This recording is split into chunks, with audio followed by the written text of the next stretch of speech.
नमस्कार दोस्तों ईपीएस 95 पेंशनरों से मैं एक ही गुजारिश करूंगा कि दोस्तों अब टाइम आ गया है। सरकार के ऊपर जो है भरोसा करना बेकार है। ऐसा मैं क्यों कह रहा हूं, आप लोगों को एक बयान जो चल रहा है वो आप लोगों को देखना होगा। जो खुद वित्त मंत्री जी आकर कहती हैं कि अरुण जेटली जी के टाइम में कोई भी ईपीएस 95 पेंशनरों का जो है ज्ञापन नहीं हमारे पास पड़ा हुआ है, उस पर काम नहीं हो रहा है, ना कोई अभी में है ना कोई पहले था। जब इस प्रकार का बयान एक सदन से आता है और ईपीएस 95 के पेंशनर देखते हैं तो उनके दिल पे क्या गुजरती होगी। या तो कमांडर अशोक राउत साहब को गलत समझते होंगे, लेकिन कमांडर अशोक राउत साहब जो है एक सैनिक है, वो झूठ क्यों बोलेंगे। उनको नेतागिरी तो करनी नहीं है, ना ही कहीं उनको किसी से इलेक्शन लड़ना है, ना उनको कोई फंड जुटा करके कोई काम करना है। वो आए दिन पेंशनरों की लड़ाई लड़ रहे हैं और उनकी लड़ाई में हम सब जो है भागीदारी हम लोगों को निभानी होगी। क्योंकि कमांडर अशोक राउत साहब जब भी जहाँ जाते हैं वहाँ की जो है जो छवियाँ होती हैं, जैसे हम कहें इमेजेस होते हैं, पिक्चर होती हैं, वो साफ क्लियर कर देते हैं और आप लोगों को जगह जगह मिल जाएगा। जब भी मुलाकात हुआ, चाहे हेमा मालिनी जी से हुआ, चाहे वित्त मंत्री जी से जब मुलाकात हुई, चाहे मनसुख मांडविया जी से मुलाकात हुआ, चाहे नरेंद्र मोदी जी से मुलाकात हुआ, हर बार उन लोगों की पिक जो है वो लोग सोशल मीडिया पर शेयर कर देते हैं पेंशनरों को। तो आप लोगों को देख कर पेंशनरों को भी ये समझना चाहिए कि जो हमारे लीडर हैं वो जब इस प्रकार की छवियाँ वहाँ फोटो खिंचवाने तो कोई गया नहीं है, हर जगह ज्ञापन दिया जा रहा है।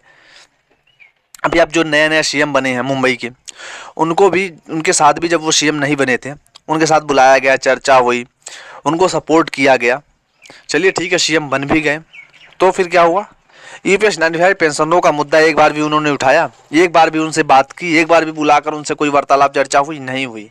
क्योंकि ईपीएस 95 पेंशनरों के साथ जो है गवर्नमेंट खेल रही है, ये आप लोगों को समझना होगा। अब गवर्नमेंट के बहकावे में नहीं आना है, हमें अपने तरीके से काम करना है। हम तो अपना हक मांग रहे हैं, हमसे वार्तालाप की जाए, बात की जाए। ईपीएस 95 पेंशनरों का जो मुद्दा है कोई छोटी बात थोड़ी है। कितने लोग जो है मेडिकल के अभाव में जो है जान गंवा रहे हैं, ये भी तो सोचना होगा। कितने बुजुर्ग जो हैं जब उस मीटिंग में जाते हैं उनका हाल जाके देखो। बहुत से लोग ऐसे हैं जो रोते हुए जाते हैं, उनको एक विश्वास होता है कि अब जो है हमारा पैसा हमारे लिए कुछ काम होगा, अब कुछ काम होगा। बहुत से लोगों का जो है विश्वास जो है वो तो टूट चुका है, लेकिन जितने लोगों का बचा है उतने लोगों का तो बचाया जा सकता है। बहुत से लोग तो ऐसे हैं, अब उन्होंने हाथ पे हाथ रख लिया है कि अब बस कुछ हो ही नहीं सकता। लेकिन एक सैनिक जो है कमांडर अशोक राव साहब, उन्होंने हार नहीं मानी है। चाहे उनके साथ टीम लीडर भी जो वीरेंद्र सिंह राजावत भी दोस्तों बखूबी काम कर रहे हैं, रमाकांत नरगुन जी भी हैं, और भी बहुत सारे ऐसे लोग हैं जिनका हमें शायद नाम भी नहीं पता होगा। लेकिन सभी लोग जो है आए दिन नज़र बना के रखे हुए हैं, ऐसी खबरों पे दोस्तों बने हुए हैं।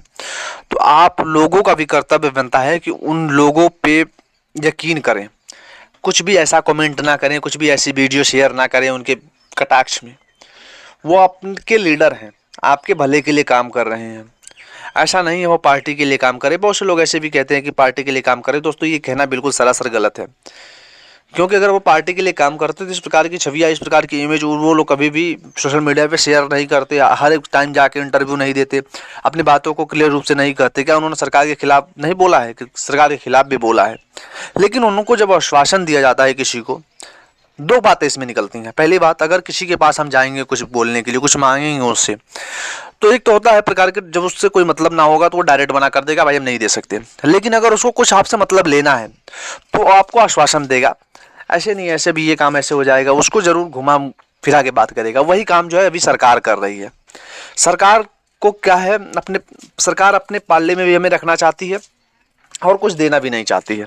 अगर देना चाहती तो वो खुद ऑफिशियल अनाउंसमेंट इस प्रकार की बातें चलाती। हाँ, मिनिमम पेंशन को लेकर जो है बातें चलाई गई थी बहुत सी मीडिया प्रसंगों के द्वारा, बड़ी बड़ी मीडिया चैनलों ने चलाई थी इस बात को कि मिनिमम पेंशन जो है बढ़ने वाली है। लेकिन ये कभी नहीं कहा गया कि कितनी बढ़ने वाली है, ना कोई ऑफिशियल जानकारी सरकार की तरफ से दी गई। ये सभी को पता है कि जब 8th पे कमीशन आएगा तो मिनिमम पेंशन तो बढ़ना ही है। मिनिमम पेंशन जैसे अभी इस समय 15,000 रुपये अगर मिल रहा है सैलरी, 15,000 रुपये की वांट रखा गया है, तो वो आने वाले टाइम में 21 से 25 तो होगा ही। तो क्या उस प्रकार से हम सैलरी बढ़ाएंगे? क्योंकि पहले तो जब 2014 से पहले 6,000 था, 6,500 से उसको 15,000 किया गया। तो क्या इस प्रकार से आप बढ़ा के उसके करेंगे? 8th पे कमीशन आने के बाद महंगाई लाजिम बढ़ेगी। तो क्या ईपीएस 95 पेंशनों का गुजारा उतने में हो जाएगा? 2 लोगों का गुजारा करना 1,000 रुपये से भी कम पैसे में, ये कहाँ तक न्याय है? सरकार इस पे मौन बनी हुई है। हालांकि सरकार को जवाब देना पड़ेगा।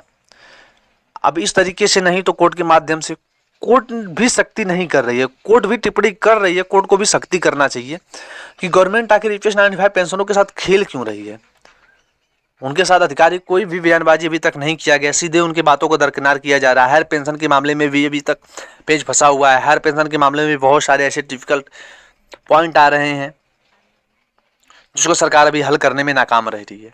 ईपीएफओ के ऊपर भी दबाव नहीं डाला जा रहा ना गवर्नमेंट के द्वारा। अगर ईपीएफओ के ऊपर भी दबाव डाला तो ईपीएफओ भी सही से काम करता है। क्यों ईपीएफओ के अधिकारी, पिछले दिनों आप लोगों ने एक वीडियो देखा होगा कि ईपीएफओ के अधिकारी ने डायरेक्ट तौर पर इस बात को मान लिया है कि अगर सरकार की तरफ से ऐसा कोई भी प्रतिबद्ध आता है तो उस प्रकार से हम उसकी गणना करेंगे, मिनिमम पेंशन को बढ़ाएंगे। लेकिन जब तक सरकार की तरफ से कोई नहीं आता है उनके पास अधिकारी घोषणा, तो वो किस प्रकार से काम करेंगे।